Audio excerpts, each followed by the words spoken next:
Hello and welcome to IUL with Jarrell. Today we're going to be talking about the cost of insurance and how does it actually work. So, to understand that, the first thing we want to talk about is something referred to as net risk.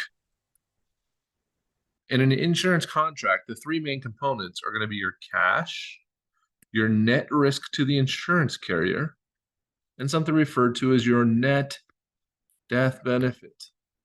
So, let's say you want to start a policy and the IRS comes back and says, hey, for you to start this policy, you need to have a $500,000 death benefit. Now, day one, we don't really have any cash in.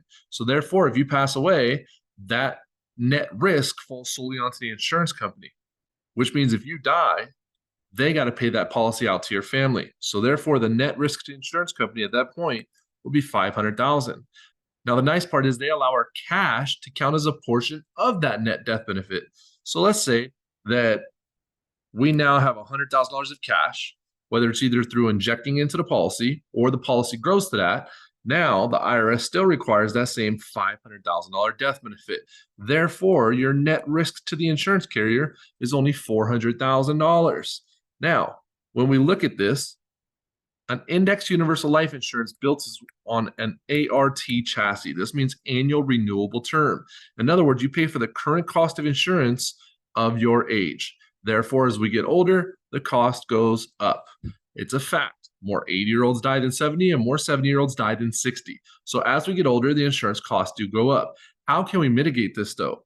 The key is we want to buy the smallest amount of life insurance required by the IRS. So we come back over here. Now let's say our cash has grown to 400,000, but the IRS still requires a $500,000 death benefit. But are we paying for 500,000? No, we're only physically paying for $100,000 of insurance. So yes, our cost per 1,000 goes up, but because we're buying less insurance, we're able to mitigate quite a bit of that increase in costs. Now, in a perfect world, we would have $500,000 of cash with no net risk. Therefore, we would be good to go. We'd have no cost of insurance. Well, the IRS doesn't like this. They're going to force something that's referred to as a corridor. What they're going to say is you're going to need at least 10% of net risk. This means that if we have 500,000 of cash, we need to maintain at least $50,000 of risk to the insurance company. So now our net death benefit would read out as 550. But it's important to understand, are we paying for 550? No. We're only paying for 50,000. So again, the easiest way to mitigate the cost of insurance is to simply buy less insurance. We want to own our policy, not rent it.